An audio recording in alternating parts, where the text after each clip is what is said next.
Welcome to Veterinary Anesthesia, our anesthesia segment primarily for small animals, cats and dogs. We are going to have a two-part series in this presentation today. The first part would be laryngeal anatomy, oral pharyngeal anatomy, and the upper respiratory system of the dog or the cat. And if we look at a picture of the chest cavity, with this being the diaphragm.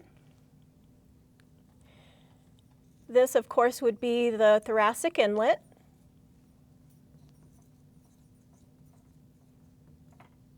Which just is the entry of the trachea into the chest cavity proper.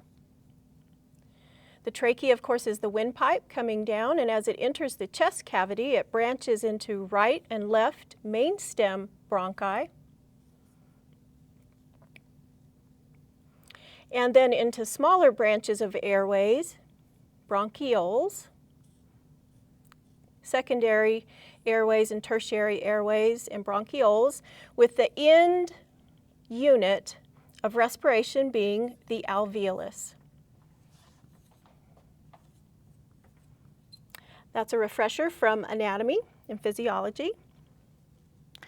When we talk about the pharynx itself, I'm going to use a very large model.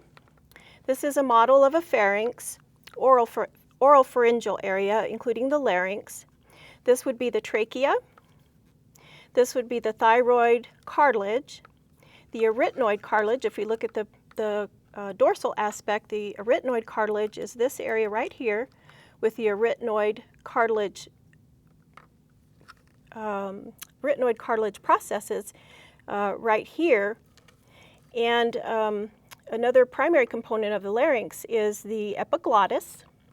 The epiglottis is the flap that covers over that opening to the trachea when we swallow, or our dog or our cat swallows. And we'll show you techniques for dislodging or moving that epiglottis over so that you can place your endotracheal tube in the proper position.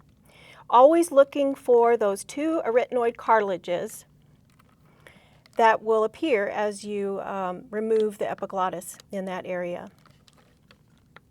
So again, in review, as far as anatomy goes for endotracheal, standard canine and feline endotracheal intubation, we are looking at the trachea and the oral pharynx, primarily the laryngeal area, and the major components of the larynx are the epiglottis, the thyroid cartilage, which is one component, the arytenoid cartilage, which has the arytenoid processes that come off, and that's what you see when you look into an anesthetized or heavily sedated animal to place that endotracheal tube.